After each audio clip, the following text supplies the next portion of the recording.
Até o momento, momento é ótimo. Até o momento, nós vimos as características das estruturas cristalinas que os metais se cristalizam, ou seja, como eles existem.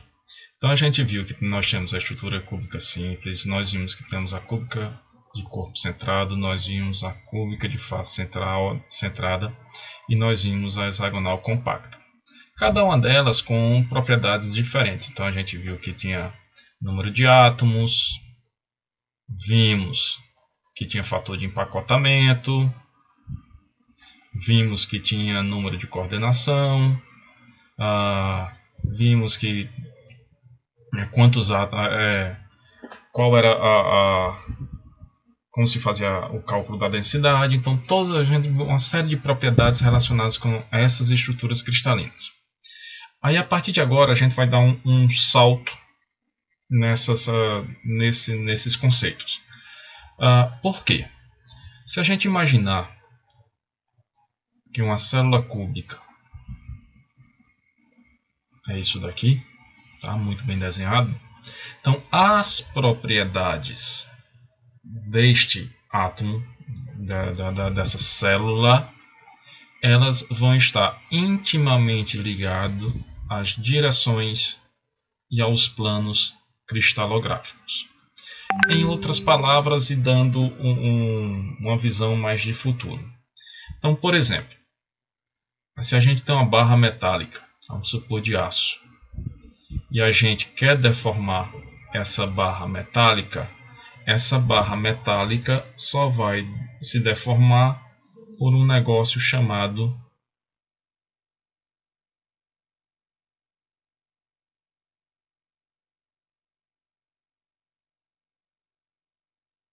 E quais são esses planos de deslocamento? São os planos com maior densidade atômica. Em outras palavras, eu vou ter planos preferenciais onde o metal se deforma com maior facilidade. Então, se eu sei quais são esses planos, então consigo saber qual a deformação que esse material pode ter, ou como prever qual vai ser o comportamento em deformação. E para conhecermos, esquecendo, esses planos juntos com as direções, nós temos o que chamamos de sistemas de escorregamento.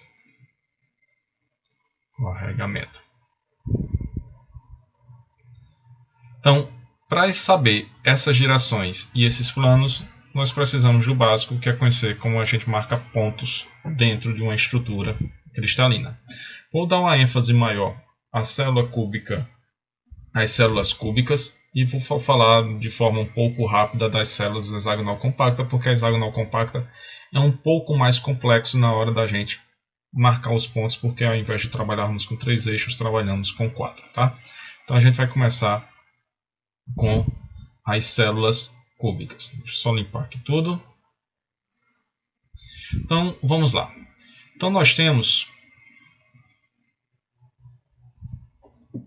para começar a falar sobre os pontos, falar sobre as coordenadas. Então, se a gente tem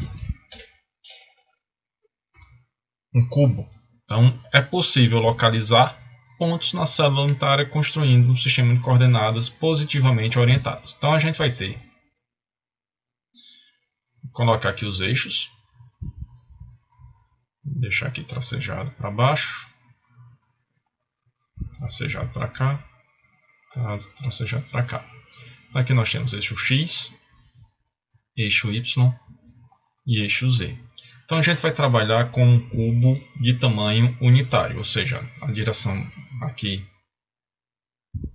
X é 1, aqui Y é 1 e aqui Z é 1. Então, se nós queremos marcar o ponto 0, 0, 0, então X, Y e Z. Então, ponto 0, 0, 0 vai estar aqui na origem. O ponto 1, 0, 0. Então, x vai valer 1, y, que vamos chamar de A, aqui de B, y vale 0 e z vale 0. Então, aqui eu tenho 1. Se eu quero ponto C, 0, 1, 0. Então, x vai valer 0, y vai valer 1 e z vai valer 0. Então, aqui é o ponto C. Se eu quero... Saltar aqui um minutinho. Se eu quero ponto D, 1, 1, 1. Então, x vale 1. Tá aqui. Y vale 1. Então, vamos conectar x e y. Tá. Então, marquei aqui. 1 e 1. Quanto é que vale o z? 1. Então, aqui nós temos o ponto D. Se eu quero o ponto E, 1, 1, 0. Quanto é que vale x? 1. Bem, quanto é que vale y? 1. Então, o ponto E está nessa posição.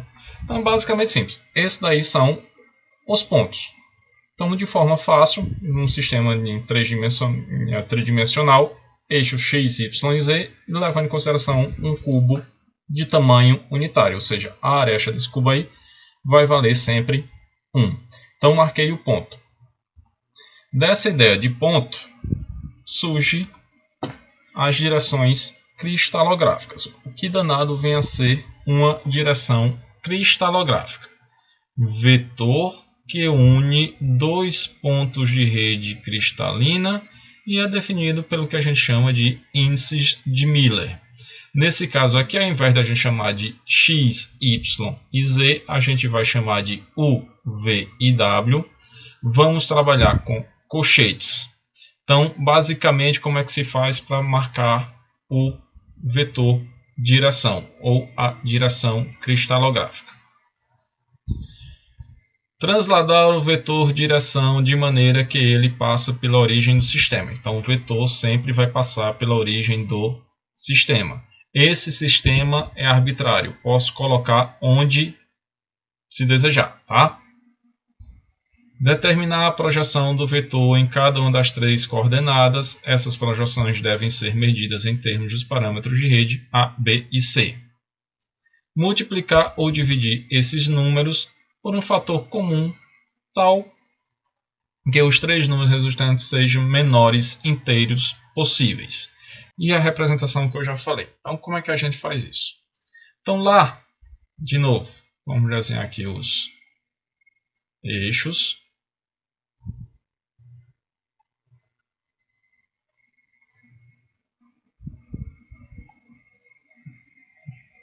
Então, x, y e z.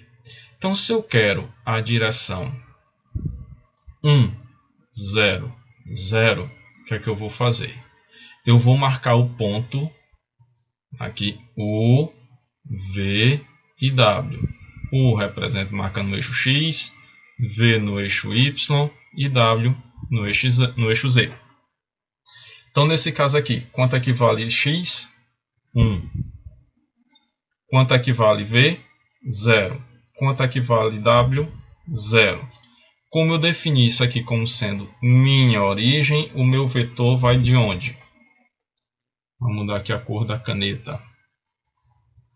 Então, vai da origem até este ponto. Então, aqui é o vetor direção, ou a direção cristalográfica 1, 0, 0, 0. Agora quero a direção 0, 1, 0. Então, a direção 0, 1, 0, vou marcar o ponto. X é 0, Y é 1, Z é 0. Então, esse ponto está bem aqui.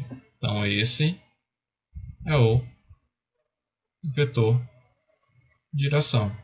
Quero a direção 1, 1, 0. Então, quanto equivale x? 1. Quanto equivale y? 1. Então, 1 em 1. Marquei o ponto.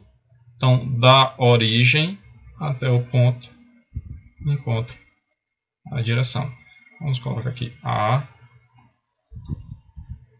B e C. Quero agora a direção 1, 1 e 1. Então, x é 1, y é 1, tudo 1. Está bem aqui o ponto. Então, vai da origem para cá. Aqui está a direção D. E aí, se for negativo? Então, se for negativo, ao invés de colocar menos 1, tá? Não é isso, coloca 1/0, 0. Então, essa direção é 1/0, 0.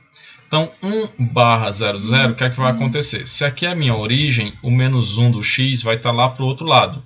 Então, ele seria... Deixa eu mudar aqui, botar uma outra cor. Então, vamos supor que o menos 1 estaria bem ali. Então, o ponto está marcado bem ali. Então, menos 1, 0 e 0. Então, o vetor seria dessa origem até chegar no ponto. Se nós temos a direção, chamada de direção F, que seja 3, 3 e 3. Então, o que é que acontece? Como todos aqui são 3, então eu vou dividir tudo isso por 3 para jogar para o menor inteiro possível. Então, se eu dividir tudo por 3, essa direção fica sendo 1, 1 e 1. Tá? Então, posso ter, por exemplo, também números fracionários, que aí eu posso multiplicar para transformar mais próximo de 1. Tá? Então, tenho que deixar lutar. Tá ótimo. Então, a gente tem que procurar sempre para deixar no maior inteiro possível.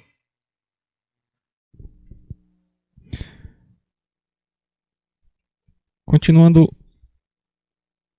falando agora um pouquinho mais sobre os significados e algumas observações sobre os índices de Miller. Lembrando que os índices de Miller são aquelas 3 coordenadas, no caso das direções cristalinas, U, V e W. Então, basicamente, como as direções são vetores, determinada a direção e o sentido negativo não são idênticos, são de sentidos opostos. Então, se eu tenho um vetor para um lado e um vetor para o outro, eles têm sentidos opostos, então pode ter o mesmo módulo, mas toda direção e seu múltiplo são idênticos. Basicamente, se eu tenho um vetor com tamanho 1 e um vetor com tamanho 10, em outras palavras, se eu tenho aqui em cima de uma aresta ou parâmetro de A, de uma célula cúbica, então se eu tenho 10A, esse daqui vai representar a mesma coisa que esse 10A. Então, aquela história de reduzir ao menor mínimo inteiro possível. E ainda a gente pode ter o que a gente chama de família de direções. O que são essas famílias de direções? São certos grupos de direções que são equivalentes. Então, tem índice específico devido ao modo como construímos as coordenadas. Então, elas são equivalentes porque a gente modifica as coordenadas. Então, modificando as coordenadas, a gente vai ver que esses grupos ou que essas direções são equivalentes entre si. Então, vamos observar aqui essas duas células unitárias. Que não vai.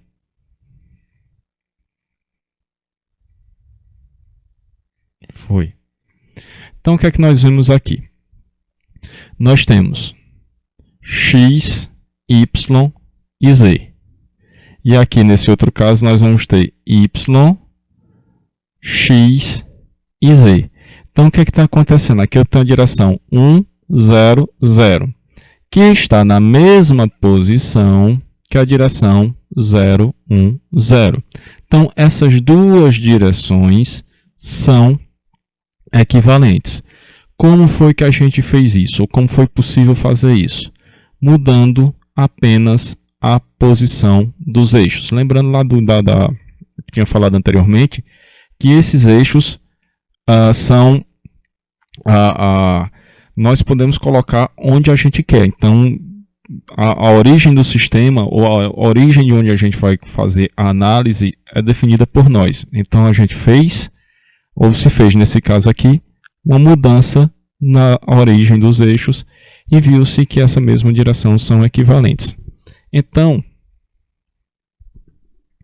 temos aqui a direção 1, 1. Essa família de direções 1, 1, 0. Então, todas as combinações feitas com 1, 1, 0 são direções equivalentes. Então, aqui nós temos a tal da família de direções, ou seja, qualquer uma dessas direções terá o mesmo comportamento. Significados das direções cristalográficas. Isso daqui foi retirado do Askland. Então, para que a gente estuda essas direções cristalográficas?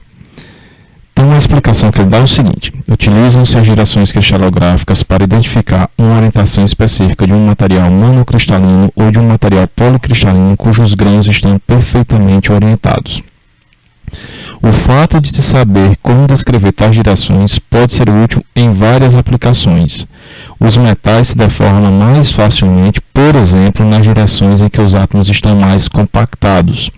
Outro exemplo prático está na dependência das propriedades magnéticas do ferro e de outros materiais magnéticos com as direções cristalográficas. É muito mais fácil magnetizar o ferro, por exemplo, na direção 1, 0, 0, que nas direções 1, 1, 1 e 1, 1, 0.